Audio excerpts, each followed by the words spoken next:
Selamat sahabat, apa kabar semuanya? Saya membahas satu topik yang berjudul God's Love in Relationship. Baik, saya percaya bahwa di sini banyak Gen Z. Satu pertanyaan yang sering kita tanyakan waktu saya kecil juga adalah, akan jadi apa saya setelah saya dewasa? Apakah saya akan jadi orang yang kaya? Dan biasanya kita tidak mampu menjawab, hanya bisa menjawab kue sera-sera ya. Whatever will be, will be. Tetapi saat ini dengan adanya teknologi, AI dan sebagainya, mungkin kita akan lebih banyak bisa menjawab pertanyaan ini. Baik, pertanyaannya adalah, apa yang membuat kita sehat dan bahagia dalam perjalanan hidup kita ini? Pertanyaan ini adalah satu pertanyaan yang ingin kita jawab, dan ada satu orang dari Harvard membuat sebuah survei, dan dia tanyakan kepada orang-orang muda dari Gen Z, apa yang menurut Anda bisa membuat Anda bahagia dalam hidup? Nah, lalu kemudian ada 80% menjawab, orang muda, bahwa mereka akan bahagia kalau mereka kaya. Baik, seperti yang tadi Arlen ceritakan, orang Tionghoa memang semua ingin kaya. Begitu juga di daerah saya, anak-anak sekolah, anak-anak kecil di Tanjung Pinang, kalau gurunya tanya, apa cita-cita anak-anak? Kalau ditanya rata-rata jawabnya adalah ingin jadi orang kaya. Nggak cukup kaya kata Arlen, kaya raya ya. Anak ini mau jadi apa cita-citanya? Jadi orang kaya, Bu. Kamu mau jadi apa? Jadi orang kaya, Bu. Kamu orang kaya, Bu. Kamu jadi dokter, Bu. Wah, ini beda ya. Dokter yang gimana? Dokter yang kaya raya. Sama juga. Semua orang Tionghoa ingin mendapatkan harta yang banyak. 50 ingin jadi orang terkenal, mungkin TikToker, mungkin YouTuber ya. Lalu kemudian ada 50 ingin sukses dalam karir ya, menjadi direktur dalam perusahaan. Memang orang berpikir uang bisa membawa kebahagiaan.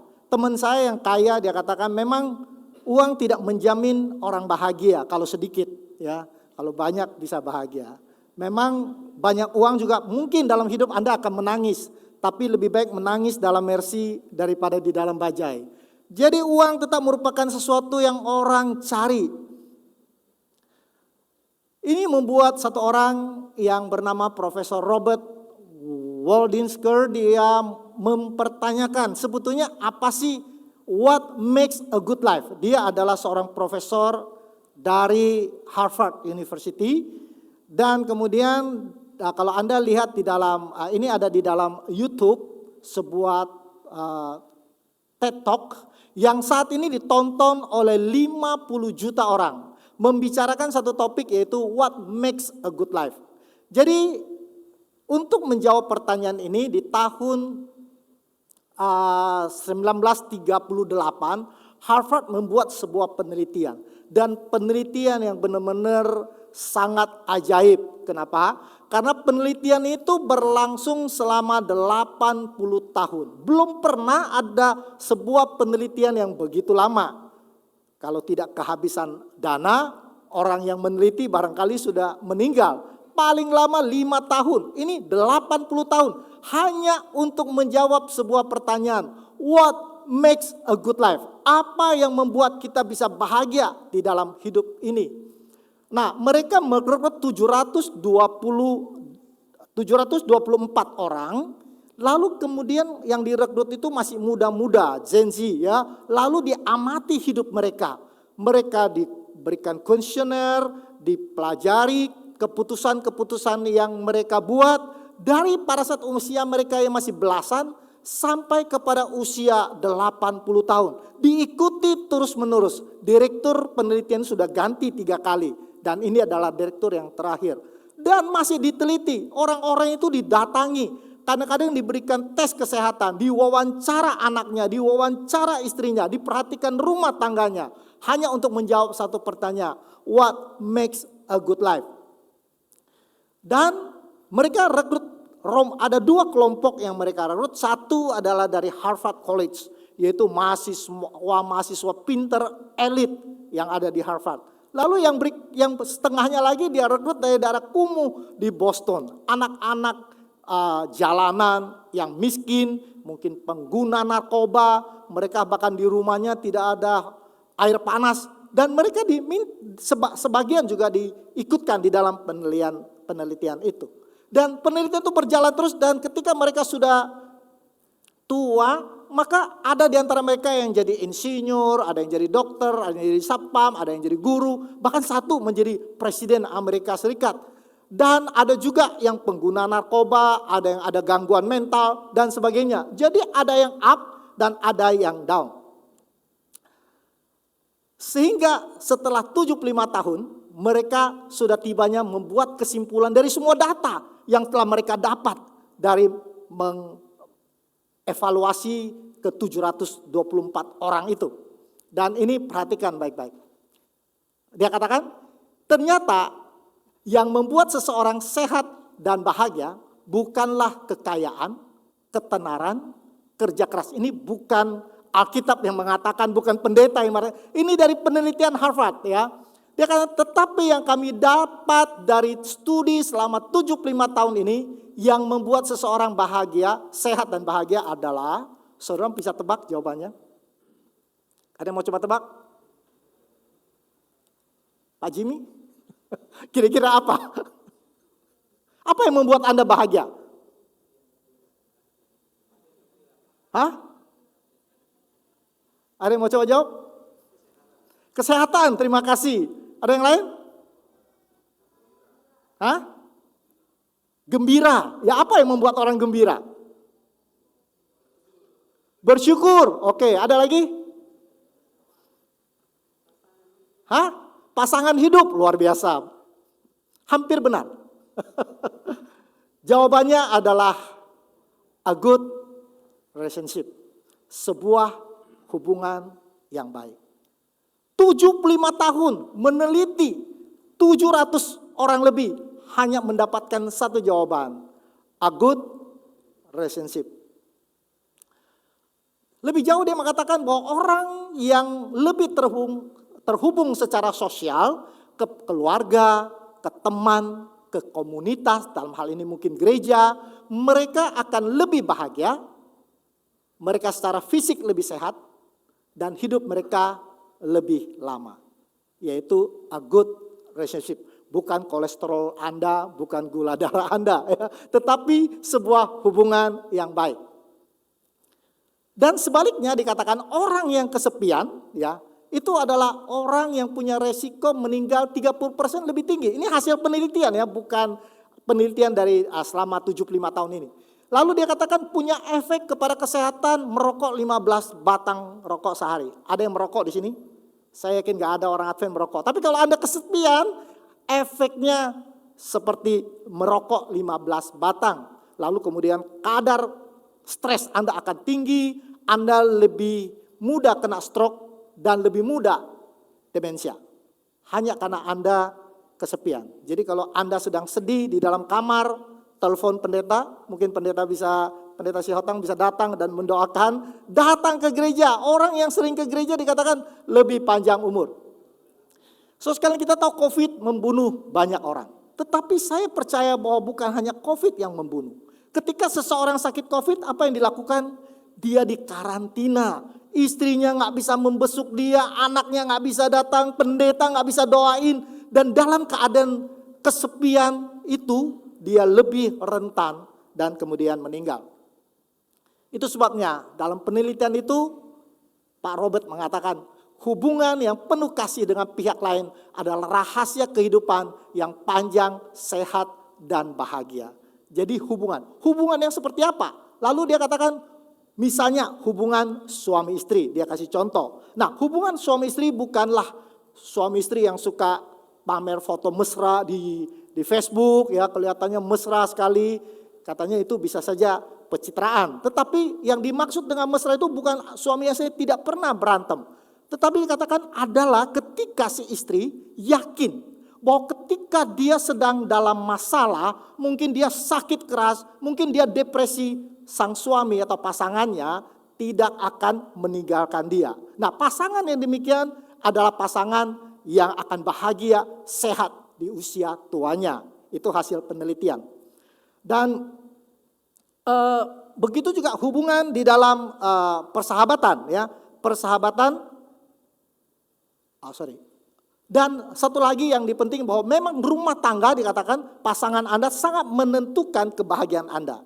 Jadi kalau Anda menikah, ini karena masih banyak yang single saya lihat, kalau Anda menikah dengan orang yang tepat, maka rumah tangga Anda akan seperti di surga. Ya. Kalau Anda menikah dengan orang yang salah, maka rumah tangga Anda akan seperti sebuah sekolah untuk menuju kepada surga. Ya. Tadi yang menjawab neraka, Pak Pendeta tolong doakan rumah tangganya ya, mungkin ada sedikit masalah. Begitu juga hubungan dalam persahabatan, jadi orang yang banyak sahabat ya. Jadi dikatakan bahwa Anda perlu punya sahabat yang dimana Anda bisa curhat dan apa yang Anda sampaikan tidak jadi ember kemana-mana ya. Lalu dia katakan sahabat yang baik adalah misalnya Anda dalam masalah, lalu Anda tidak segan-segan telepon teman itu. Anda tidak akan telepon dan takut, aduh nanti saya mengganggu dia nggak ya, dia keberatan nggak ya menolong saya.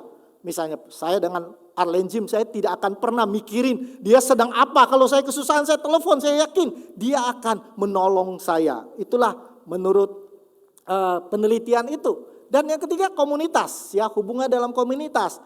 Punya satu grup bersama, kita lihat di sini ada ASI, pengusaha kumpul sama pengusaha dan sebagainya. Ini semua akan membuat seseorang bahagia di masa tua. Bukan uang, bukan ketenaran. Dan yang terakhir adalah hubungan dengan Tuhan. Orang yang selalu berdoa, punya hubungan dengan Tuhan, lebih mudah melewati masa-masa sulit. Apakah penyakit dan lain sebagainya. Baik, siapa yang menciptakan hubungan? Hubungan itu begitu penting. Siapa yang menciptakan?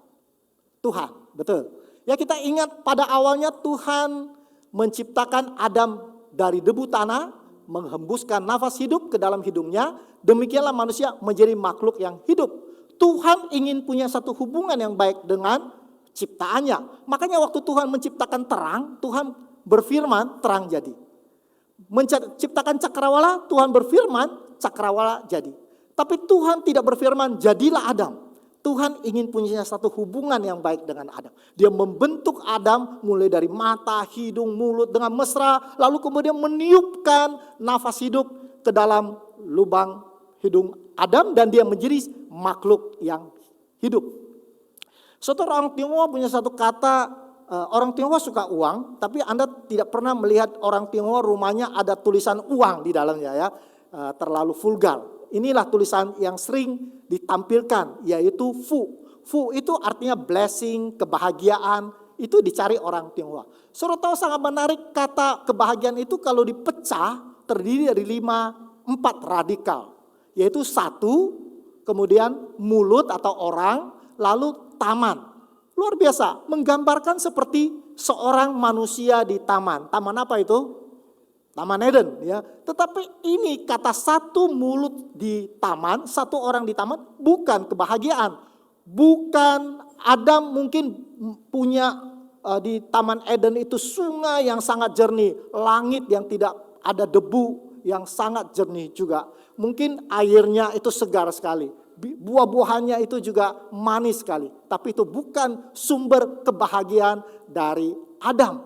Sumber kebahagiaan Adam adalah radikal yang di sebelahnya, yaitu Tuhan.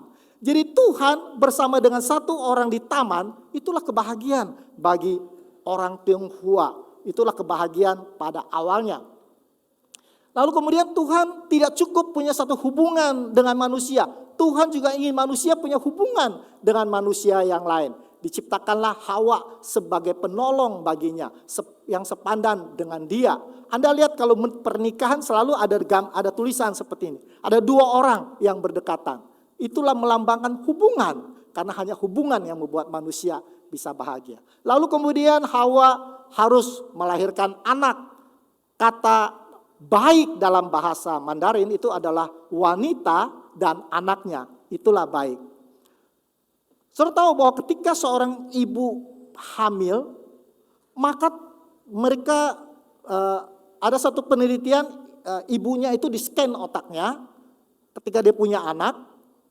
maka dia bilang ada bagian dari otaknya yang berbeda. Terjadi perubahan sirkuit di otaknya. Karena Tuhan sedang mempersiapkan sang ibu untuk mengasihi anaknya, untuk mempunyai satu hubungan yang luar biasa sampai si ibu itu bersedia mati buat anak itu. Makanya ada perubahan sirkuit di dalam otaknya. Lalu waktu suaminya di-scan otaknya, ternyata tidak ada perubahan apa-apa. Sama saja. Nah, satu kali ada seorang suami sedang melihat anaknya yang masih bayi di dalam box bayi. Terus dia geleng-geleng kepala. Lalu istrinya datang dari belakang meluk suaminya. Mas, lagi pikirin apa katanya. Lalu suaminya bilang, baby box begini saja harganya 10 juta katanya. Ya. Nah, buat kaum wanita jangan sekali-sekali bertanya apa yang dipikirkan oleh suami Anda. Biasanya Anda akan kecewa ya. Suami Anda tidak seromantis yang Anda bayangkan. Baik, kalau ini adalah sebuah hubungan, menurut Anda bagaimana supaya hubungan itu bisa berakar, berdaun sampai lebat? Apa yang harus Anda lakukan? Berikan pupuk. Berikan pupuk. Baik. Apa pupuk daripada sebuah hubungan? Ya? Anda nggak tahu? Kasih, ya kan? Harus kasih sayang. Apa lambang dari apa lawan dari kasih? Tidak mengasihi, bukan. Benci, bukan. Anda tahu? Lawan daripada kasih adalah egois, selfishness. Selfishness akan menghancurkan hubungan apapun juga. Dia akan menghancurkan hubungan Anda dengan istri Anda, dengan anak Anda, dengan gereja, dan dengan Tuhan. Hanya kasih yang bisa membuat sebuah hubungan tumbuh dengan subur. Setan tidak senang kita bahagia. Dan untuk menghancurkan kebahagiaan dia tahu manusia bahagia karena hubungan yang baik. Karena itu dia hancurkan hubungan. Lalu kemudian setan mulai menghancurkan hubungan antara manusia dengan Tuhan. Hawa jatuh ke dalam dosa bukan karena dia makan apel, tetapi karena dia meragukan apa yang Tuhan katakan. Keraguan itu menghancurkan sebuah hubungan. Dia tidak percaya lagi dengan Tuhan. Maka sekarang kata Tuhan itu sudah terpisah. Manusia diusir. Sekarang kita menjadi satu orang di taman tanpa Tuhan. Dan itu bukan kebahagiaan. Taman itu bisa melambangkan kekayaan kita. Mungkin dolar kita. Mungkin emas 74 kilogram. Ya. Tapi itu bukan kebahagiaan tanpa Tuhan di sampingnya. Kita lihat hubungan suami istri juga dirusak oleh setan. Kita lihat perceraian dari artis-artis ya. Anda mungkin kenal siapa mereka. Tuh setan bekerja dengan sangat luar biasa. Menghancurkan hubungan antara orang tua dengan anak misalnya.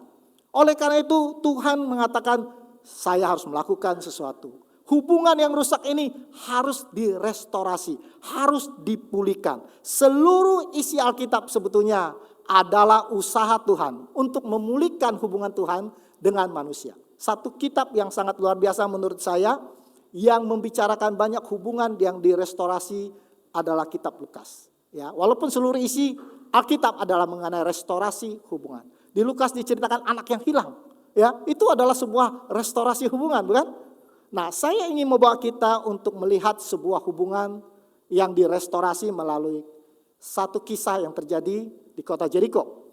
Nah, di dalam Lukas 19 ayat 1 dikatakan Yesus masuk ke kota Jeriko dan berjalan terus melintasi kota itu. Ini ada perjalanan Yesus yang terakhir.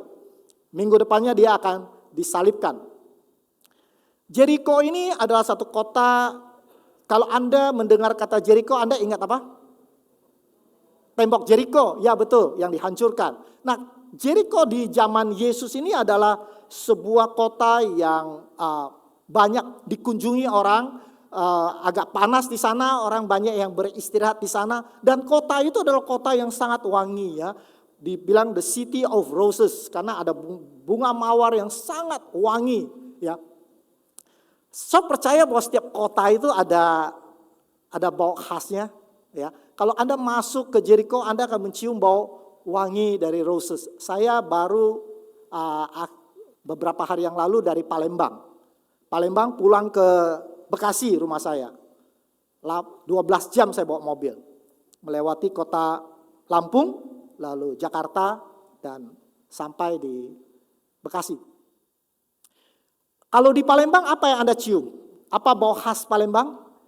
Pempek ya. Di jalanan banyak yang jual pempek ya. Jadi kecium bau pempek di mobil ya, buka jendela. Lalu sampailah saya di Lampung, kecium bau pantai karena banyak pantai di sana ya. Lalu masuk ke ferry, lalu 2 jam sampai di kota Jakarta. Mulai kecium bau debu ya, kota Jakarta ya. Lalu saya bawa mobil 3 jam, lalu mulai tercium bau sampah. Saya tahu saya sudah sampai di Bekasi rumah saya. Setiap kota ada bau yang khas ya. Dan bau dari Jericho adalah bau bunga yang wangi. Yesus sedang menuju ke Yerusalem melewati Jericho. Dan di situ dikatakan ada seorang yang bernama Zakheus. Dia seorang pemungut cukai. Kira-kira kalau sekarang itu apa ya? Orang pajak lah ya. Orang pajak itu ditakuti. Kalau di zaman Yesus bukan ditakuti, tapi dibenci ya.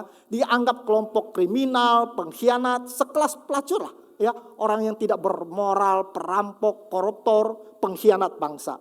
Segitu bencinya mereka sampai dikatakan kalau di satu kitab Talmud ya, tradisi orang Yahudi dikatakan kalau Anda datang dan melihat ada orang pemungut cukai jatuh di dalam parit, jangan ditolong. Kalau Anda tolong, Anda mengkhianati bangsa. Biarin aja dia mati di situ. Segitu bencinya mereka dengan orang pemungut cukai itu. Kalau pemungut cukainya kebetulan memang beragama Yahudi, kalau dia masuk gereja, maka duduknya di belakang. Ini yang di belakang ini orang-orang pemungut cukai. Kalau yang di depan ini biasanya orang Farisi ya, yang di belakang. Ya. Begitulah mereka diperlakukan di zaman itu.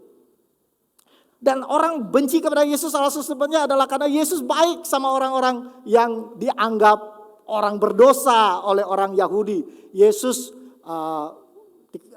murid Yesus ditanya, kenapa bos kamu duduk makan bersama dengan pemungut cukai dan orang berdosa. Jadi kalau disebut pemungut cukai harus ditambah dengan orang berdosa. Supaya orang jangan lupa bahwa mereka adalah orang yang berdosa. Tapi yang sangat menarik dikatakan, ia seorang yang kaya. Jadi meskipun dia adalah seseorang yang benci, tapi dia sangat kaya raya.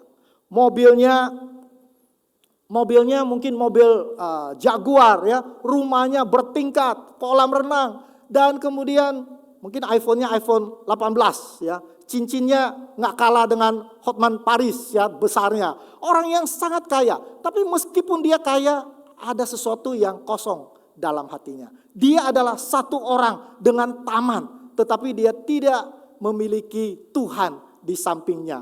Dia kehilangan satu hubungan yang baik dengan Tuhan dia. Dia merasa dia tidak punya pengharapan. Orang Yahudi meyakinkan dia bahwa dia itu adalah kayu bakar neraka. Itulah fungsi dia. Dan dia sangat-sangat merasa tidak mempunyai harapan dalam hidup. Sampai satu saat dia mendengar ada seorang rabi yang mengajar di Yerusalem. Rabi ini bukan tamatan Unai, tapi mengajarnya seperti lebih daripada seorang pendeta. Semua orang mendengarkan dengan takjub akan ajarannya. Tapi bukan hanya itu. Dikatakan dia bergaul dengan pelacur. Dia bergaul dengan pemungut cukai, orang berdosa. Dan tiba-tiba Zakheus timbul satu pengharapan. Jangan-jangan dia masih punya kesempatan untuk masuk dalam kerajaan surga. Oleh karena itu Zakheus memutuskan dia ingin melihat orang seperti apa Yesus itu. Dia bukan mau datang kepada Yesus lalu kemudian selfie bersama dengan Yesus. Dia benar-benar ingin mengenal siapa sosok Yesus itu. Nah, saya mau tanya kepada saudara. Di sini dikatakan dia ingin melihat siapa Yesus, tapi dia tidak berhasil. Kenapa dia tidak berhasil? Kenapa? Karena dia pendek. Banyak yang mengatakan dia pendek. Anda salah, ya. Anda sekarang sedang duduk, pendek bukan? Anda bisa lihat saya? Kenapa Anda bisa lihat saya? Kenapa Zakheus gak bisa lihat Yesus? Because of the crowd, ya, orang banyak. Siapa orang banyak itu? Orang banyak itu adalah lingkar dalam Yesus sendiri. Kadang-kadang orang murid-murid Yesus, ya, orang-orang yang simpatisan kepada Yesus adalah kita orang Kristen yang sering kali menghalangi orang untuk dapat melihat Yesus. Ya, Anda lihat orang yang mau membawa orang yang lumpuh kepada Yesus nggak bisa masuk karena orang banyak, harus naik kepada atap rumah dan menurunkannya karena orang banyak. Seringkali yang menghalangi orang datang kepada Yesus adalah kita. Banyak orang meninggalkan gereja bukan sakit hati kepada Yesus, bukan karena kata-kata Yesus menyinggung perasaan dia, tetapi adalah karena kita sebagai the crowd yang membuat orang tidak bisa datang kepada Yesus. Siapa ini? Mahatma Gandhi. Dia katakan dia adalah seorang pengagum Yesus yang sangat luar biasa. Khotbah di atas bukit adalah pedoman dia dalam berjuang memerdekakan India. Dan dia katakan kalau bukan karena Kristen, saya sudah jadi Kristen. Karena dia diperlakukan dengan sangat tidak baik oleh orang Kristen. Jadi Zakheus sangat ingin melihat Yesus. Dan dia tahu orang banyak akan menghalangi dia. Dan dia kemudian memanjat sebuah pohon yang tinggi. Dia pilih pohon yang tepat untuk supaya dia bisa melihat Yesus. Ya, oleh karena dia tahu dia pendek, terhalang oleh orang-orang, the crowd yang mengelilingi Yesus. Saudara sekalian, pernah satu kali saya datang ke, ini zaman waktu amnesti, ada seminar di Kemayoran, lalu tiba-tiba saya lihat, ada mobil B1, saya belum pernah ketemu dengan mantan Presiden Jokowi. Saya pikir kalau saya berdiri di situ, kan Presiden harus masuk mobil, barangkali saya bisa salaman, ajak foto bersama. Ya. Tidak lama saya berdiri di situ, tiba-tiba datanglah Pampres pas Pampres ya, lalu saya diusir dari tempat itu. Saya sangat kecewa. Saya cari-cari pohon, tapi tidak ada pohon di situ. Yang ada tiang listrik terlalu berbahaya.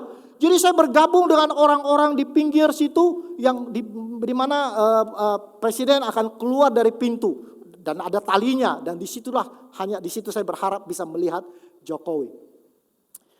Dan inilah yang terjadi pada Zakheus, dan ketika dia juga tidak tahu karena tidak ada sosial media, dia nggak tahu Yesus itu tampangnya seperti apa. Saudara tahu seperti apa tampang Yesus? Kita juga mungkin nggak tahu. Tapi saya yakin Yesus itu mungkin tampangnya seperti orang yang tegas, tapi mulutnya selalu tersenyum. Mungkin dia akan selalu menegur orang yang salah, tapi penuh dengan empati. Mungkin wajahnya akan terpancar kasih sayang yang luar biasa. Sehingga akhirnya Zakheus kurang lebih biasa tahu, orang ini barangkali adalah Yesus. Orang yang sangat tenang, berwibawa. Lalu kemudian rombongan makin mendekat. Dan Zakheus makin tegang. Ya, dia berpegang pada ranting-ranting supaya tidak jatuh. Dan dia lihat rombongan berjalan makin lama makin mendekati dia. Lalu tiba-tiba ada satu peristiwa yang sangat menarik adalah. Mungkin saya ceritakan sedikit tentang kenapa dia harus memanjat pohon, oleh karena dia pendek. So sekarang kita semua adalah orang yang cebol secara rohani. Untuk bisa melihat Yesus, tempat yang terbaik adalah di atas pohon. Karena kalau di bawah kita hanya melihat Yesus berbuat mukjizat, ya begitu hebatnya Yesus. Tapi di atas pohon itu kita bisa melihat penderitaan Yesus di kayu salib. Zakheus ingin tinggi. Saya percaya banyak orang ingin tinggi. Saya baru dapat WA dari mungkin di thread ya. Keponakan saya ingin anak-anaknya menjadi tinggi. Ada satu cerita seseorang pengen jadi polisi. Dari SMP cita-citanya jadi polisi. Tapi dia agak pendek. Waktu diukur dia masih kurang beberapa senti. Jadi dia berenang, dia angkat dead hang supaya makin tinggi ya. Dia pagi-pagi dia pergi tes karena biasanya pagi hari orang lebih tinggi.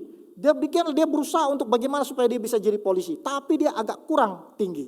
Jadi waktu dia dites, wah lumayan, tadinya kurang 2 senti, sekarang tinggal kurang 1 senti. Masih tetap tidak diterima di kepolisian. Dia pulang, dia sedih, dia menangis gak berhenti-berhenti. Mamanya kesel melihat anaknya terus menangis. Dia ambil penggorengan, dia pukul kepalanya dan benjol. Waktu anaknya pegang benjolnya, dia pikir ini kayaknya 1 senti nih. Cepat-cepat dia pergi tes lagi dan dia diterima di kepolisian. Ya, kita ingin tinggi.